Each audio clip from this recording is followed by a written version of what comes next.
ಮುಂಜಾನೆ ಆರಾಧನೆ ಇಂದಿನ ವಾಕ್ಯ ಹಿಬ್ರಿಯರಿಗೆ ಬರೆದ ಪತ್ರ 12ನೇ ಅಧ್ಯಾಯ 14ನೇ ವಾಕ್ಯ. ಪರಿಶುದ್ಧತೆಯನ್ನು ಅರಸಿರಿ. ಪರಿಶುದ್ಧತೆ ಇಲ್ಲದೆ ಯಾರು ದೇವರನ್ನ ಕಾಣುವಂತಿಲ್ಲ. Praise the lord.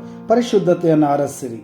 ಪರಿಶುದ್ಧತೆ ನಮಗೆ ಪ್ರಭುವಿನ ಬಳಿ, ದೇವರ ಬಳಿ ಸಾಗಿಸುವುದು. ನಿಮ್ಮಲ್ಲಿ ಯಾರೂ ದೇವರ ಅನುಗ್ರಹವನ್ನು ಕಳೆದುಕೊಳ್ಳದಂತೆ ಎಚ್ಚರವಾಗಿರಿ.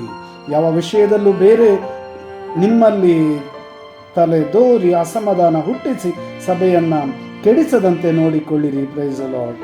ಪ್ರಭುವಿನ ಅನುಗ್ರಹ ಕಳೆದುಕೊಳ್ಳದಂತೆ ಕೃಪೆ ಕರುಣೆಯಲ್ಲಿ ಸದಾಕಾಲ ಜೀವಿಸುವಂತೆ ಯೇಸುವಿನ ನಾಮಕ್ಕೆ ಸ್ತೋತ್ರವನ್ನು ಸಲ್ಲಿಸುತ್ತಾ ಈ ಮುಂಜಾನೆ ಸಮಯದಲ್ಲಿ ಪ್ರಭುವನ್ನು ಆರಾಧಿಸೋಣ, ಸ್ತುತಿಸೋಣ.